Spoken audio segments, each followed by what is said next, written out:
Congratulations for taking the first step to solving your slow money blues. My name is Doug, retired U.S. Marine and two-time combat veteran turned entrepreneur at your service. Today's episode is Kickstart Kelly. As you can see, I'm wired up, fired up, and ready to go. I hope your Tuesday is starting off amazing. Do you all realize that this is the last week of June? And you know we're in the beginning, like we're in like episode 3. Because we had some technical difficulties, we would have been episode 4. We're in episode 3 of season 4. So if you are just tuning in for the first time, thank you so much. Once again, big shout out to all of my fans over and friends. I love you guys. I hope you're getting a whole lot of the show. I love bringing the show to you guys. And ladies, every Tuesday live at 9:30. So listen, if you have any questions, I just simply want you to visit slowmoneyblues.com and click on Ask Doug, or you can submit your question on IG, Facebook, or Twitter using hashtag Slow Money Blues. And I hope you're not suffering from slow money blues. But if you are in the right place at the right time. I want you to be, get into a quiet place if you can, and make sure you take some copious notes. And even if you don't take all the copious notes, you can always visit our website and get access to some great resources. Just go to, click on the resources button on our website and you can get access to some great stuff. So today's main points are this: how to pivot in a crisis. Now, if you all have been living on planet Earth for the last couple of years, it seems like we've gone from one crisis to another crisis to another crisis. But this is what I do know. If you've been rocking with us and everything we're about is helping you build, launch, and grow your own personal freedom success system, that should never be in crisis. You should always be working on how to build, grow, and launch your own personal freedom success system. And if you're watching and if you're tuning in today, how to pivot in a crisis, we're going to teach you how to do that, even in the midst of, life, which sometimes can be a little hectic and chaotic, and you can probably have some crisis. But before we hop into today's show, these are the 3 questions I ask all the time. And the 3 questions are simple. Did you do your homework? Now, last week, what did we talk about? Let me see. Last week, I think we talked about Joyful Jerry. And so what you were supposed to do last week, you were supposed to tell 3 people how much they mean to you and spread some joy. Now, listen, if you do this all the time, guess what? You're already winning. Your homework assignment's already completed. And, kudos to you. However, if you have not done that, I want you to go ahead and do it. It's time to play catch up. This is one of my favorite parts of the show, even before we get to the actual diving into the full episode, is did you say your morning mantra? Listen, you have to say this every day. I'm not kidding. There's so many things that are out there, right, that want to, remember I was talking in one episode about the goalies and stuff like that, and the whole thing about the goalies prevent you from scoring a goal, right? There's so many things out there, so many distractions that will try to deter you and discourage you and defeat you from accomplishing your 2022 goals. And I don't want that to happen to you. So one little tool that I created, and it's free just for you, is called the morning mantra. And I want you to say it with me if you haven't said it already. And if you said it already, say it again, because 2 times is better than 1 when it comes to the morning mission mantra. Say, I state your full name, take 100% responsibility and accountability for my life and actions. I refuse to blame others for my decisions. If I do, I give away all of my power, authority, and promises given to me by God. That's about 39 or 40 words. You can count them yourself. But the main thing is to say it every day. I actually had an opportunity to share with one of a person that I consider a friend. Lisa, thank you for allowing me to share it with and be a part of your life. And she was like, hey, send it to me so I can begin to say it. And it just gives you so much power, because we're in control of things we're in control of, and the things we're not in control of, we're not in control of. All right. And then this is the other part. This is the last question, and we're going to hop into today's episode. Did you listen to the Monday sneak peek preview? Hopefully you did. And because we're actually a week behind, there's actually 4 episodes that have already dropped. So we're talking about Kickstart Kelly today, but last week we talked about Joyful Jerry. So you get the bonus of listening to next week's episode because we're 1 week behind, which is kind of cool. That actually worked well for us, kind of talking to my producer. Hey, maybe you should just kind of don't drop it, the episode today, then talk about it the next day. How about you drop it the week before, let it marinate, and then talk about it the week later? Oh, I said, great. I'll take you up on that. Today's sponsors are LIINKY and BIGNETDOMAIN. They've been rocking with us for so long. I'm so thankful for them. So listen, if you're a solopreneur, dadpreneur, mompreneur, or if you're just a side hustler, or you got your own part-time gig or whatever the case may be, and you're trying to get some traction on it. You're saying, hey, look, I need a simple tool, but I need an effective tool. Go to LIINKY.com. That's LIINKY.com and sign up for a free account today. You can get access to the whole platform, no credit card required, and you can get access to it for 7 entire days, which is awesome. And you can make so many different links. If you want to see what it looks like, you can go to LIINKY.com/slowmoneyblues. We actually created our account on there as well too, so you can see how it works. And it's really, really cool. It's a really, really simple, straightforward, and you can put those links anywhere and everywhere. So if you're doing any type of launches or promos, if you're doing some type of event, and you can just, it's a simple tool and it shows up well on all devices. So whether it's a laptop, desktop, or smart device, it shows up and it shows out, and you need that tool. Now, our other sponsor is BIGNETDOMAIN. BIGNETDOMAIN, where the net just got bigger. What do they do? Well, they do a lot of things. You heard this big company called GoDaddy. Well, they do a lot of similar things like GoDaddy, but not kind of on that scale. But if you need a great website, if you need email marketing or e-commerce, or if you need hosting, if you want to do a VPS or a dedicated server, they have all of those services and so much more. Now, because they're our sponsor, you are going to win if you use them as your service provider. Just simply, when you go to checkout, use BigNet and you'll receive a savings. So big shout out to our sponsor, BIGNETDOMAIN.com, where the net just got bigger. Hey, today's poll question is, are you prepared to pivot? I talked about this in kind of in a previous episode, but not kind of in kind of drilling down. But are you prepared to pivot? And I don't know about you. Have you ever gone in like a Excel spreadsheet and you create a pivot table? And then when you think about a pivot, right? Pivot just simply means the ability to turn, to be able to move. But the question is, are you prepared to pivot? And hopefully, when we finish with this episode, you'll have the tools that you need so you can pivot, no matter if you're doing really, really well or if a crisis does happen to occur. In this instance, we're really talking about a crisis. So Kelly was on top of the world. Now, her career was like blossoming. It was blowing up. She was on trajectory to do everything she wanted to do, to achieve all of her goals, all of her personal goals, and all of her professional goals. She just got married, and she and her husband were planning to start a family. Maybe you can identify with Kelly. However, like a bombshell, like an explosion, the pandemic changed everything, and maybe it changed things for you as well. But let's get personal. When Kelly was furloughed, her and her husband were both laid off. Now, Kelly knew she had to do something, and she said, I have to do something super duper quick. So what was the solution? Well, Kelly said, you know what? It's never been a better time to start my own business.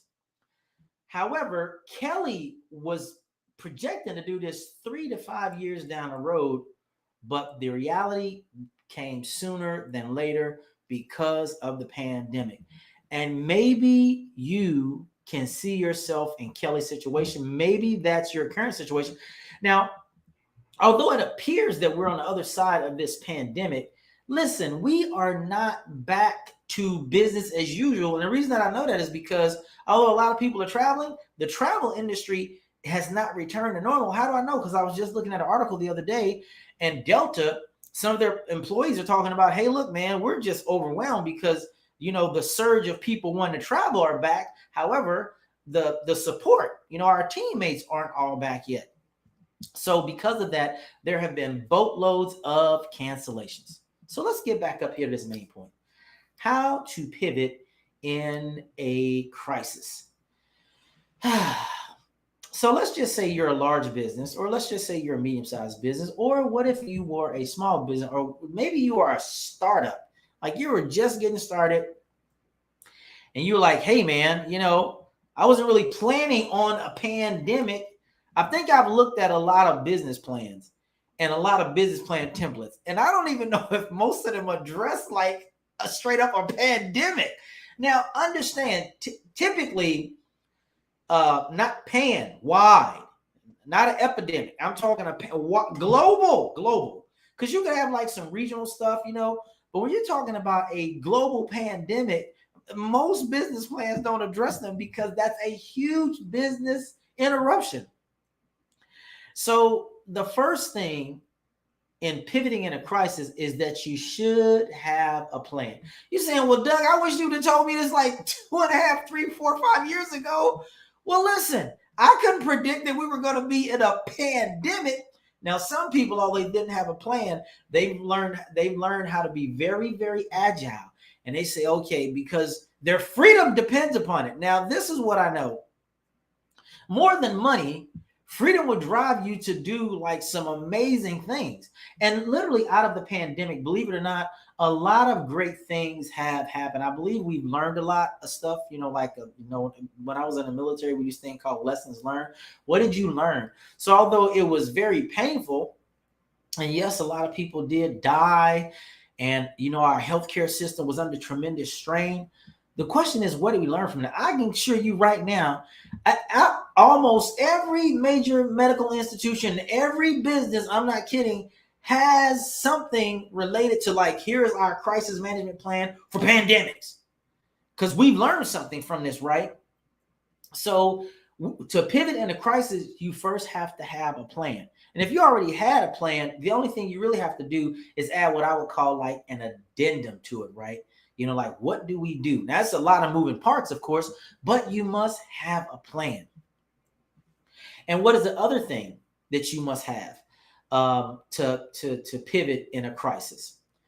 You have to be able to execute the plan. I know that sounds very, very simple, but sometimes people become so overwhelmed. And depending on how large your organization, just imagine if you were a multinational corporation, which just simply means you're on multiple continents, okay? You're in multiple countries. All of those countries might have different laws. For example, if you did have business over in China, right? And then you had business over in, say, the UK, and say you had business here in America, everybody had different policies as it related to the pandemic, right? So sometimes your plan has to be very, what I would call granular, meaning that you got to really it's got to be very specific, because the thing about it is what's being imposed upon you, you have no control over it, because their government may say, hey, look, these are our requirements as it relates to a pandemic. Well, it's no different. If I told you that every state has different labor laws, would you believe me? Well, they do. Every state has different labor laws, and anybody that's been in business know this, which is why you bring in an HR professional or you outsource your human resources to an agency that understands what all of these laws and stuff like that are, right? And my main point is that in this plan, the plan is really no good if you don't execute the plan that you have. And also, maybe you need to go back and look at the plan you have right now so you can tweak it. In other words, your plan should be, having a plan and executing plan should be literally a living document. Now, if you really want to get really efficient at seeing how well you can actually respond in a crisis, a pivoting in a crisis, well, why don't you do something like a drill with your company and your business? Say, oh, this thing just happened. What are we supposed to do? And don't plan it. Just do it to see how people will respond. Now, listen, if you don't share the plan with people, right, you have the plan, they won't know how to execute the plan. So it doesn't make a difference if you're a small business, if you're a medium business, or if you're a large business. If they don't know what to do, once this particular crisis occurs, because although they have the plan, they haven't read the plan, they haven't reviewed the plan, and then they haven't practiced the plan. Well, guess what? You might as well not have a plan in that instance either, okay? And then the last thing is this. Always do this, and I'm always amazed that people don't do this. Ask for help in a crisis. So many people are afraid of this word called no. And I'm going to tell you how to kind of rephrase that they literally won't ask for help. They would rather just suffer and try to figure it out themselves, bang their head on the walls, as opposed to asking people for help. Now, listen, if you're a large organization, just because you may be in charge of the organization, that doesn't mean that you're the smartest person when it comes to a crisis. Maybe you need to have somebody that's smarter than you that knows how to go through and walk through a crisis, and you need to ask for help. And trust me, being a retired Marine, I've seen great leaders, I've seen all types of leaders and how they respond in a crisis. And the great ones respond well, and the ones that are not so great leaders, they don't respond so well, right? Because the one that's really the great leader, they figure out how to ask for help. The ones that are not, maybe they don't. And then everyone suffers. And maybe that was you, or maybe that was the organization you work for. But learn to ask for help. I even did one of my podcasts on, learning how to ask. And the acronym stands for ASK. In the ask, what like the A is ask, seek, and then like find. But it's all in the affirmative. If you ask and when you seek, you're gonna find everything that you want. And it's like, well, who should you ask? Well, if you have any experience when it comes to a crisis, you might want to ask yourself. But hopefully, if you've already asked yourself, you have a plan. You can execute the plan, right? Ask others. And don't be afraid. And I did also another podcast on the N word, but it was about no. And I said, no for me means next opportunity, right? So you may get some no's when you ask people for help, but that's okay, because they're like over 7 billion people on the planet. So I would just keep asking until I got the right answer. Also, when asking, only ask people who you know that can give you the answer. So that's how you pivot in a crisis. So what are the main takeaways? Well, that's a great question. First and foremost is this: because life is so unpredictable, and if you are a business owner in this earth, and you're responsible for people, which you probably are, and you're responsible for their livelihood, always be prepared to pivot. And the best way to be prepared to pivot is to have a plan. Not just have the plan, read the plan, review the plan, and test the plan, right? But the main takeaway is always be prepared to pivot. So what's your homework? Well, that's another great question. Develop a Kickstart plan to offset the unexpected. Now, I call it a Kickstart plan. You could call it a crisis management plan. You could call it whatever you want. What is the main thing? Make sure you have a plan and review it often. Read it often, and then test it often. So that's what we talked about today. How to pivot in a crisis. Hopefully you learned something awesome today. I've had an awesome time just sharing that with you. I even learned how to pivot in a crisis, although when a crisis came, I was kind of already doing this podcast. It allowed me to kind of refine it and make it better and add some more value to the podcast. But it caused me to do some tweaking, right? But it really didn't interrupt, my freedom flow. You see what I'm saying? I was already good before the crisis ever even, the pandemic came. And if that's not you, definitely do all the things we just talked about today. So as always, tell anyone suffering from slow money blues to tune in each Tuesday from 9:30 to 10 a.m. Eastern Standard Time. I would like you to follow, like, and share at slowmoneyblues.com on social media. And also join our private Facebook group. Until next time, I want you to do 3 things. Continue to build, launch, and grow your own personal freedom success system. And I will see you not at the top, but as Big Brother Myron says, I will see you over the top.